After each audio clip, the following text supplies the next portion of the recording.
बच्चों, इससे पहले वीडियो में हम लोगों ने संज्ञा के बारे में पढ़ा था। संज्ञा जिसके 3 भेद होते हैं: व्यक्तिवाचक संज्ञा, जातिवाचक संज्ञा और भाववाचक संज्ञा। और उसके उदाहरण के बारे में भी हम लोगों ने पढ़ा था। और आज हम लोग पढ़ेंगे सर्वनाम के बारे में। सर्वनाम शब्द का प्रयोग जो है वो वाक्यों में एक ही संज्ञा के बार बार प्रयोग से बचने के लिए किया जाता है। तो आइए हम लोग आज सर्वनाम के बारे में विस्तार से पढ़ेंगे। तो हम लोग शुरू करते हैं सर्वनाम।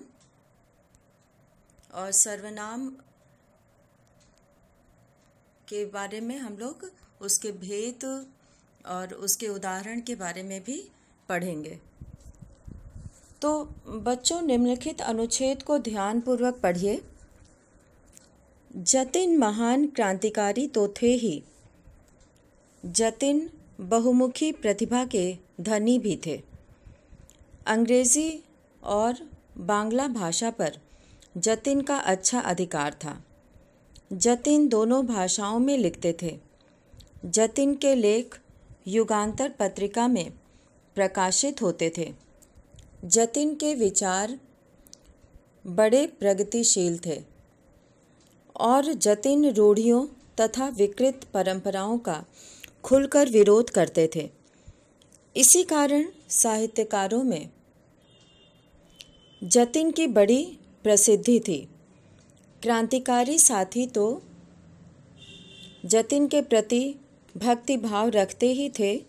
जतिन की असाधारण निर्भीकता, उच्च मानवीय गुणों, बौद्धिक क्षमता और आध्यात्मिक रुचि के कारण जतिन विश्व कवि रविंद्रनाथ ठाकुर के भी प्रशंसा पात्र बन गए थे।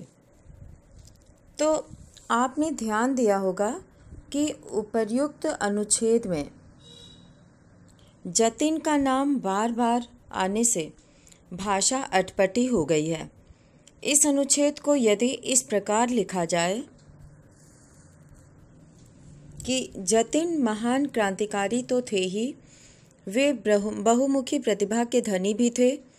अंग्रेजी और बांग्ला भाषा पर उनका अच्छा अधिकार था। वे दोनों भाषाओं में लिखते थे। उनके लेख युगांतर पत्रिका में प्रकाशित होते थे। उनके विचार बड़े प्रगतिशील थे और वे रूढ़ियों तथा विकृत परंपराओं का खुलकर विरोध करते थे। इसी कारण साहित्यकारों में उनकी बड़ी प्रसिद्धि थी। क्रांतिकारी तो उनके प्रति भक्ति भाव रखते ही थे। अपनी असाधारण निर्भीकता, उच्च मानवीय गुणों, बौद्धिक क्षमता और आध्यात्मिक रुचि के कारण वे विश्व कवि रविंद्रनाथ ठाकुर के भी प्रशंसा पात्र बन गए थे। तो इस तरह से यहाँ पर जतिन के स्थान पर वे, उनका, उनके, उनकी, अपनी आदि शब्दों का प्रयोग किया गया है। जतिन संज्ञा शब्द है। जतिन नाम है, इसलिए किसी व्यक्ति के नाम को संज्ञा कहते हैं। व्यक्ति, वस्तु, स्थान या भाव के नाम को संज्ञा कहते हैं। तो जतिन नाम है, इसलिए जतिन जो है वो संज्ञा है। तो जतिन के स्थान पर वे, उनका, उनके, इसलिए इसका प्रयोग हुआ है। तो जतिन संज्ञा शब्द है। इस संज्ञा शब्द के स्थान पर वे, उनका, उनकी, अपनी आदि शब्द प्रयोग किए गए हैं। ये शब्द सर्वनाम कहलाते हैं। सर्वनाम की परिभाषा के रूप में हम कह सकते हैं कि जो शब्द संज्ञा के स्थान पर प्रयोग किए जाते हैं वे सर्वनाम कहलाते हैं। कुछ मुख्य सर्वनाम हैं: मैं, हम, तू, तुम, आप, वह, वे, यह, ये, जो, सो आदि। सर्वनाम 2 शब्दों के योग से बना है। सर्व प्लस नाम। सर्व का अर्थ है सबका, अतः जो शब्द सबके नाम के लिए अर्थात संज्ञा के लिए प्रयुक्त किया जाए वे सर्वनाम कहलाते हैं। जैसे राम का उसका, सीता का, उसकी, राम ने, उसने, लड़के, वे आदि। तो सर्वनाम का प्रयोग अधिकतर वाक्यों में इस प्रकार एक ही संज्ञा शब्दों के बार बार उसी रूप में आने से बचने के लिए किया जाता है तथा वे संज्ञा के स्थान पर प्रयोग किए जाते हैं। इनके प्रयोग से भाषा की सुंदरता बढ़ती है। इससे भाषा में सहजता और स्पष्टता आ जाती है। अब जैसे नितिन 7वीं कक्षा में पढ़ता है, वह समझदार है, उसकी माताजी अध्यापिका हैं, उसके पिताजी दुकानदार हैं। इसी तरह से एक अन्य उदाहरण है कि प्रेरणा 7वीं कक्षा में पढ़ती है, उसके पिताजी डॉक्टर हैं, वह प्रतिदिन नृत्य सीखने जाती है, उसे कई पुरस्कार मिले हैं। नितिन के स्थान पर वह, उसकी, उसके और प्रेरणा के स्थान पर उसके, वह, उसे शब्द आए हैं। नितिन और प्रेरणा के स्थान पर प्रयोग किए गए शब्द सर्वनाम है। तो इस तरह से संज्ञा के स्थान पर प्रयोग किए जाने वाले शब्दों को सर्वनाम कहते हैं। वस्तुतः यह परिभाषा अंग्रेजी व्याकरण की नकल है। अंग्रेजी शब्द प्रोनाउन के लिए यह ठीक है, परंतु हिंदी शब्द सर्वनाम का अर्थ है सबका नाम। जो नाम प्रत्येक वस्तु, स्थान या भाव के लिए प्रयोग हो सके वह सर्वनाम होता है। मैं, तुम, वह, इस, जो आदि सर्वनाम है। तो इस तरह से उचित परिभाषा इसकी ये होगी कि जो नाम सभी के लिए प्रयोग किया जा सके वह सर्वनाम होता है। तो इस तरह से सर्वनाम शब्द जो है वो संज्ञा के स्थान पर प्रयोग किए जाने के लिए होता है। अब हम लोग इसके आगे पढ़ेंगे कि सर्वनाम के भेद कितने हैं। सर्वनाम के 6 भेद होते हैं। पुरुषवाचक सर्वनाम, निश्चयवाचक सर्वनाम, अनिश्चयवाचक सर्वनाम और संबंधवाचक सर्वनाम, प्रश्नवाचक सर्वनाम और निजवाचक सर्वनाम। तो इस तरह से ये सभी जो है वो सर्वनाम के भेद हैं। इस तरह से ये पूरे 6 भेद हैं।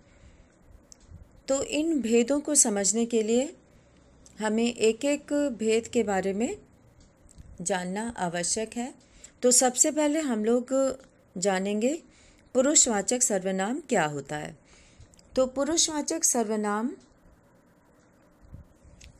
ये सर्वनाम जो है वक्ता अपने लिए, श्रोता सुनने वाले, वक्ता का अर्थ होता है बोलने वाले। यहाँ पे एक शब्द आया है वक्ता और वक्ता का अर्थ होता है बोलने वाले। तो श्रोता का अर्थ है सुनने वाले के लिए तथा किसी अन्य व्यक्ति के लिए जिन सर्वनाम शब्दों का प्रयोग होता है उन्हें पुरुषवाचक सर्वनाम कहते हैं। जैसे मैं, तू, तुम्हारा, उसका, आपका आदि। तो ऐसे सर्वनाम शब्द जो वक्ता अर्थात बोलने वाला अपने लिए और श्रोता सुनने वाले के लिए और अन्य व्यक्ति के लिए प्रयोग किया जाता है उसे पुरुषवाचक सर्वनाम कहते हैं। और ये पुरुषवाचक सर्वनाम 3 प्रकार के होते हैं। उत्तम पुरुष, ऐसे सर्वनाम शब्द जिन शब्दों का प्रयोग वक्ता या लेखक अपने लिए करता है उन्हें उत्तम पुरुष कहते हैं। यहाँ पे उत्तम पुरुष वक्ता के लिए होता है, जैसे मैं, हम। तो ऐसे सर्वनाम शब्द जिनका प्रयोग वक्ता या लेखक अपने लिए करता है उन्हें उत्तम पुरुष कहते हैं। इसके लिए हम लोग उदाहरण लेंगे, जैसे मैं गीत नहीं गाता।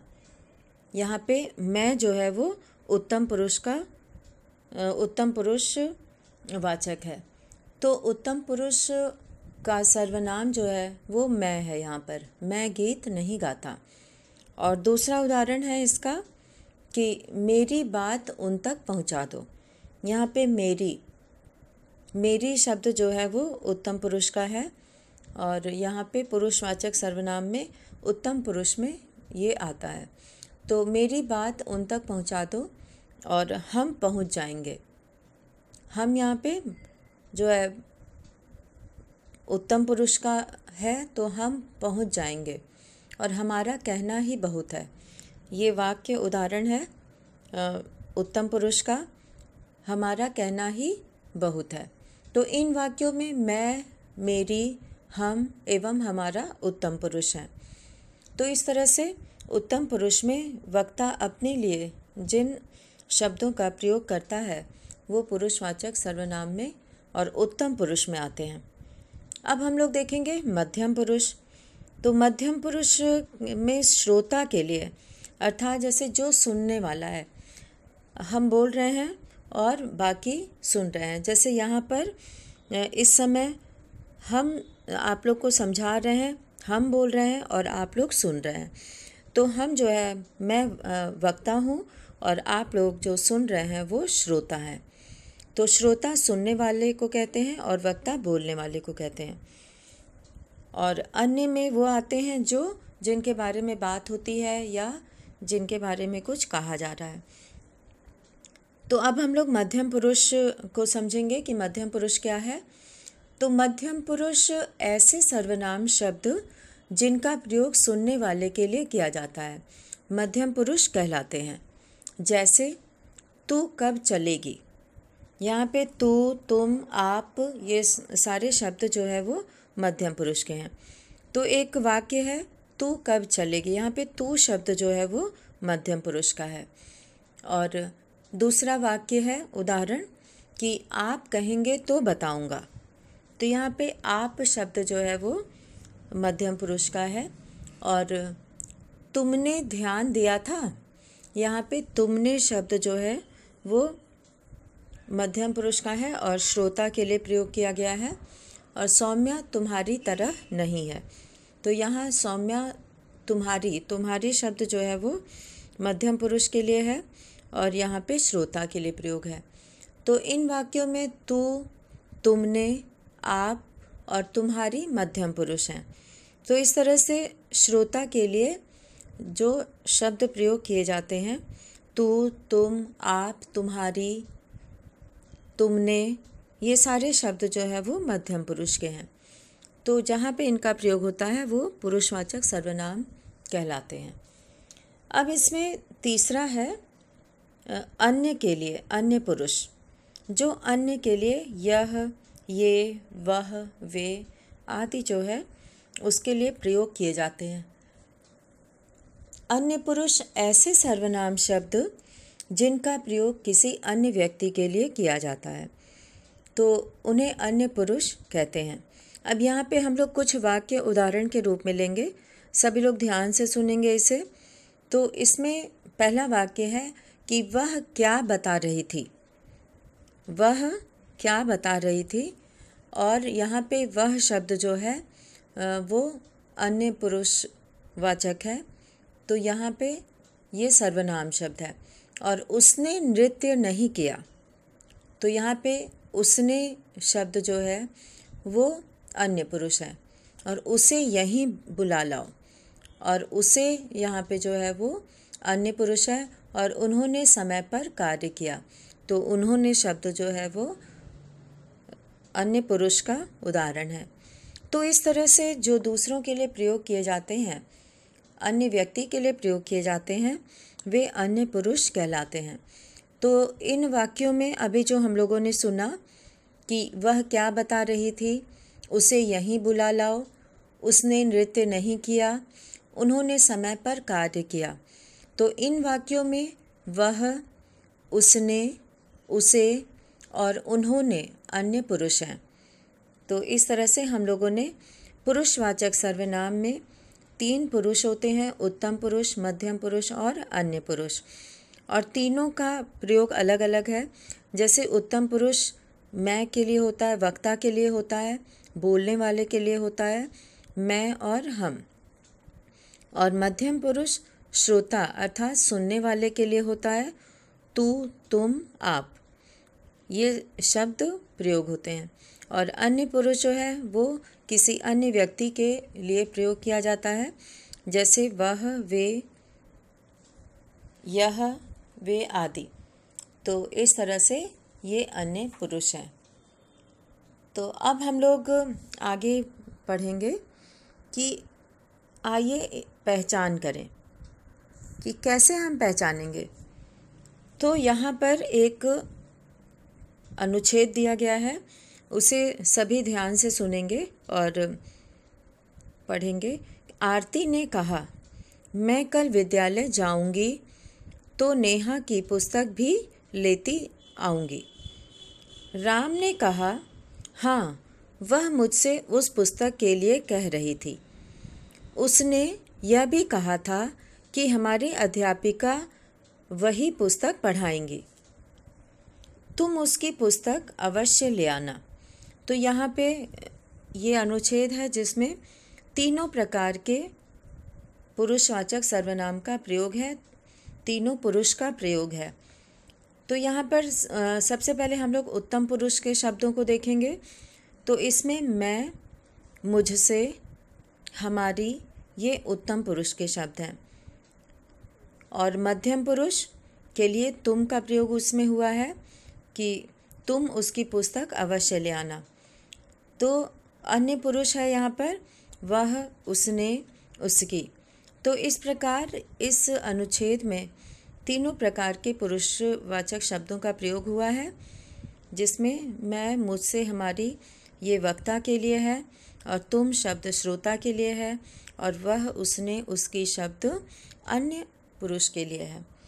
तो इस तरह से हम लोगों ने देखा कि पुरुषवाचक सर्वनाम में तीन पुरुष, उत्तम पुरुष, मध्यम पुरुष और अन्य पुरुष में प्रयोग किए जाने वाले शब्द आते हैं। तो अब हम लोग आगे बढ़ेंगे और दूसरा भेद देखेंगे कि निश्चयवाचक सर्वनाम। तो निश्चयवाचक सर्वनाम, जैसा कि यहाँ पे इस शब्द से ही पता चलता है, निश्चय अर्थात जो निश्चित है। जिस सर्वनाम शब्द से पास या दूर स्थित वस्तुओं अथवा व्यक्तियों का निश्चय पूर्वक बोध हो, उसे निश्चयवाचक सर्वनाम कहते हैं, जैसे यह, वह आदि।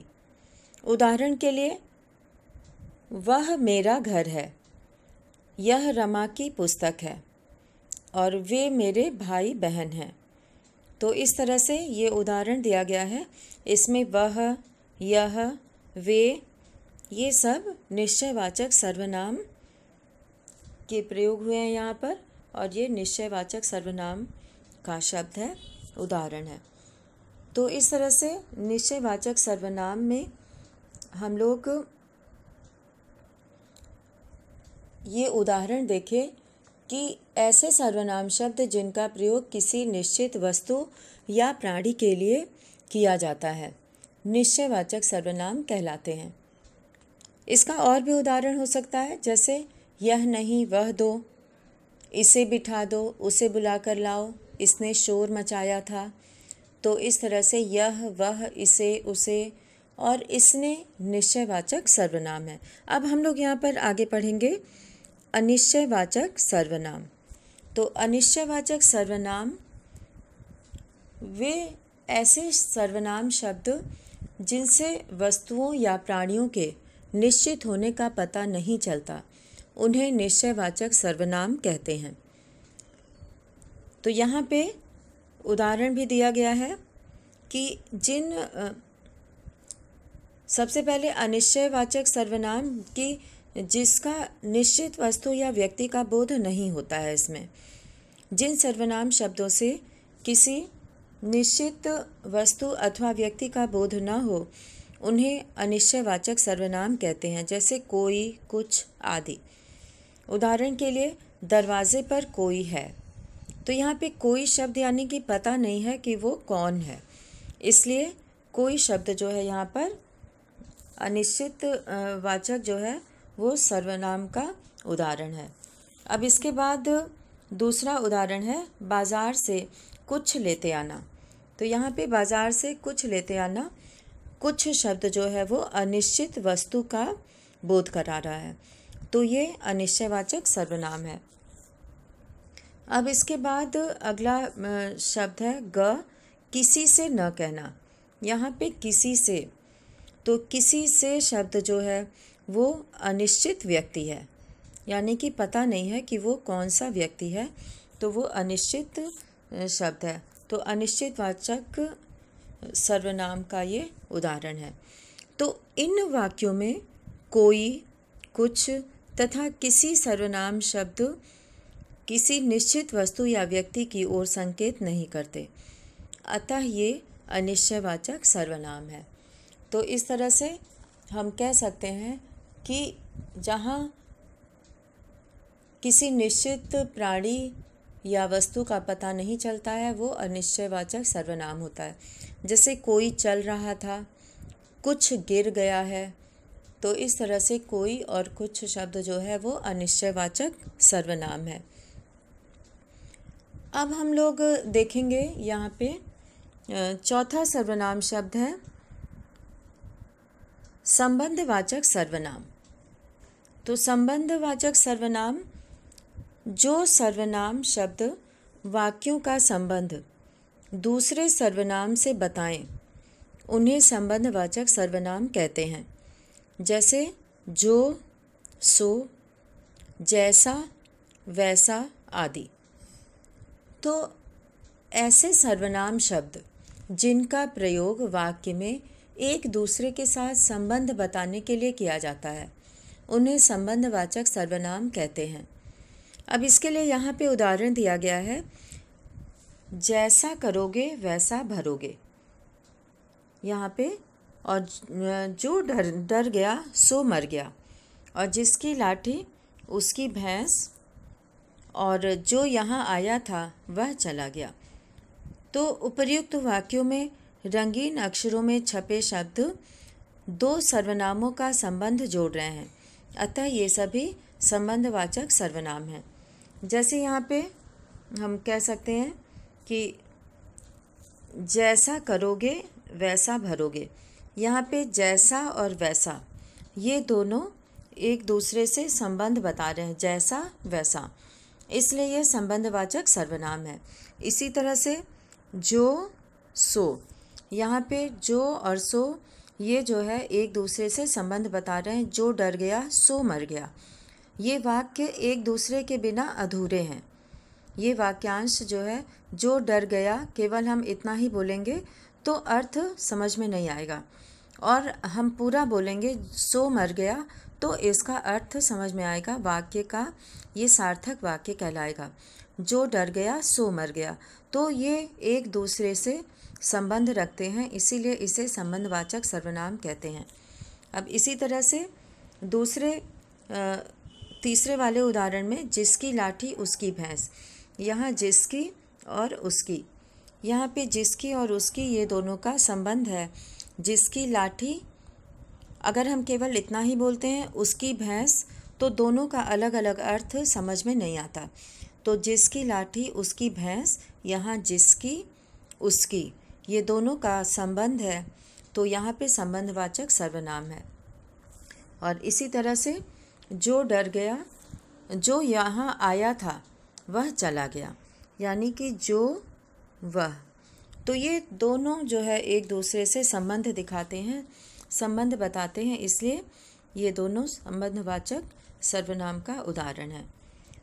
तो इस आधार पे हम कह सकते हैं कि सर्वनाम शब्द, संबंधवाचक सर्वनाम ऐसे सर्वनाम शब्द जिनका प्रयोग वाक्य में एक दूसरे के साथ संबंध बताने के लिए किया जाता है, उन्हें संबंधवाचक सर्वनाम कहते हैं।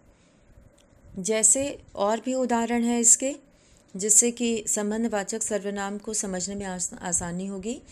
जैसे जिसने चलना था वह नहीं आया, जिसे चलना था वह नहीं आया। यहाँ पे जिसे, वह, जो करेगा सो भरेगा, और जिसकी लाठी उसकी भैंस, ये हम लोग अभी उदाहरण में पढ़े हैं। और जैसे चढ़े थे वैसे उतरो, तो जैसे और वैसे ये दोनों जो है आपस में इन दोनों का संबंध दिखा रहा है कि जैसे चढ़े थे वैसे उतरो। तो ये पूरा वाक्य तभी अर्थ समझ में आएगा जब हम इन दोनों को एक साथ प्रयोग करेंगे, जैसे वैसे। तो इन वाक्यों में जिसने, वह, जो, सो, जिसकी, उसकी, जैसे वैसे संबंधवाचक सर्वनाम है। तो ऐसे वाक्यों में इसका प्रयोग होता है। अब हम लोग 5वां सर्वनाम पढ़ेंगे, प्रश्नवाचक सर्वनाम। और प्रश्नवाचक सर्वनाम में हम लोग देखेंगे कि प्रश्नवाचक सर्वनाम ऐसे सर्वनाम होते हैं कि जिन सर्वनाम शब्दों का प्रयोग प्रश्न पूछने के लिए किया जाता है उन्हें प्रश्नवाचक सर्वनाम कहते हैं। तो यहाँ पर प्रश्नवाचक सर्वनाम जो है वो कौन, क्या आदि होते हैं। उदाहरण के लिए, इस डिब्बे में क्या है, दरवाजे पर कौन है। तो उपर्युक्त वाक्यों में क्या, कौन प्रश्नवाचक सर्वनाम है। तो यहाँ पर प्रश्नवाचक सर्वनाम ऐसे सर्वनाम शब्द होते हैं जिनका प्रयोग प्रश्न पूछने के लिए किया जाता है। और जैसे कहानी कौन सुनाएगा, निकुंज को किसने मारा, शीशा किसने तोड़ा, और नेहा किसके साथ गई है।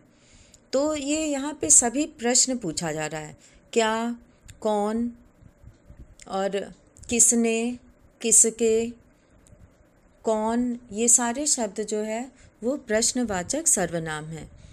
तो ये प्रश्नवाचक सर्वनाम, ये नाम से ही पता चल रहा है कि जिन सर्वनाम शब्दों का प्रयोग प्रश्न पूछने के लिए किया जाता है उसे प्रश्नवाचक सर्वनाम कहते हैं। तो यहाँ पर हम लोगों ने देखा कि प्रश्नवाचक सर्वनाम क्या है।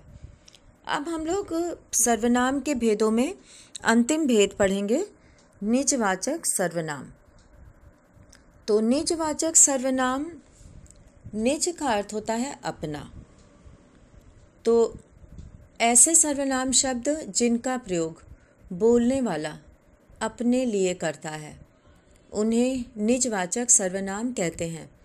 जैसे मैं खाना स्वयं बना लूँगी और अपना सामान खुद उठा लेना चाहिए। तो यहाँ पे मैं, इसमें स्वयं और खुद ये शब्द जो है वो निजवाचक सर्वनाम का उदाहरण है। और यहाँ पर हम लोग वाक्य देख रहे हैं। पहला वाक्य देखेंगे कि मैं यह कार्य स्वयं कर लूँगा। यहाँ पे स्वयं शब्द आया है, स्वयं मतलब खुद से। और दूसरा वाक्य है वह अपने आप यहाँ आया है। तो यहाँ अपने आप ये जो है निजवाचक सर्वनाम है। और वह स्वतः चला जाएगा, स्वतः मतलब खुद से चला जाएगा। तो इन वाक्यों में स्वयं, अपने आप, स्वतः निजवाचक सर्वनाम है। तो इस तरह से निजवाचक सर्वनाम यानी कि जो खुद के लिए जिन शब्दों का प्रयोग किया जाता है, वक्ता अर्थात बोलने वाला अपने लिए जिन सर्वनाम शब्दों का प्रयोग करता है उन्हें निजवाचक सर्वनाम कहते हैं। तो निजवाचक यानी कि अपने लिए जिन शब्दों का प्रयोग खुद के लिए किया जाता है। तो निज, स्व, स्वयं, अपने आप, तो ये सारे शब्द जो है वो निजवाचक सर्वनाम के उदाहरण हैं।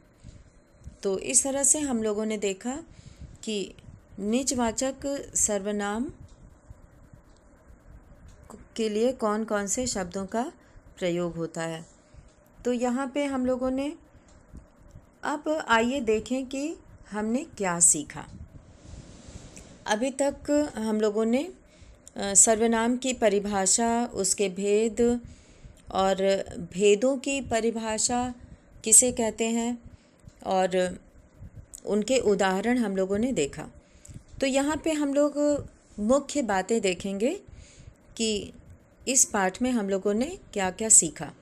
तो जो शब्द संज्ञा के स्थान पर प्रयुक्त किए जाते हैं वे सर्वनाम कहलाते हैं। ये सर्वनाम की परिभाषा है। और सर्वनाम के 6 भेद हैं: पुरुषवाचक सर्वनाम, निश्चयवाचक सर्वनाम, अनिश्चयवाचक सर्वनाम, संबंधवाचक सर्वनाम, प्रश्नवाचक सर्वनाम और निजवाचक सर्वनाम। और इसमें ये भेदों के नाम हैं। अब भेदों के नाम के बाद हम लोग देखेंगे कि आप, ये, वे, हम, तुम आदि शब्द बहुवचन में प्रयोग किए जाने वाले सर्वनाम हैं। इनका प्रयोग आदर सूचक रूप में एक वचन में किया जाता है और तू का प्रयोग अशिष्टता का सूचक है, अतः एक वचन में तुम का प्रयोग किया जाता है। बोलचाल में भले ही हम लोग तू बोल देते हैं, लेकिन ये अशिष्टता है और इसकी जगह पे तुम का प्रयोग किया जाता है। और कोई, कुछ आदि अनिश्चयवाचक सर्वनाम है। तो अनिश्चयवाचक सर्वनाम कोई, कुछ, ये सारे शब्द जो है वो अनिश्चयवाचक सर्वनाम के उदाहरण हैं। तो इस तरह से हम लोगों ने सर्वनाम के सभी भेदों के बारे में पढ़ा और हम लोग जो है इनके भेदों के बारे में, इनके उदाहरण के बारे में, भेदों का उदाहरण और सर्वनाम किसे कहते हैं और इसकी आवश्यकता क्यों है। तो सर्वनाम शब्दों की आवश्यकता इसीलिए है क्योंकि हम लोग जब एक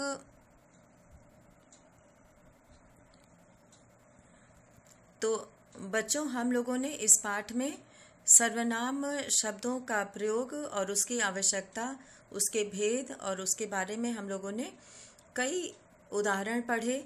और सर्वनाम शब्दों का महत्व इसलिए है कि एक ही संज्ञा शब्द का वाक्य में बार बार प्रयोग करना सुनने में अच्छा नहीं लगता है और इसलिए उसकी जगह पर सर्वनाम शब्दों का प्रयोग किया जाता है। तो बच्चों, आज हम लोगों ने सर्वनाम किसे कहते हैं और सर्वनाम के भेद कितने हैं और उनके भेदों के बारे में और उसके उदाहरण के बारे में पढ़ा। तो आशा है सबको ये समझ में आया होगा। धन्यवाद।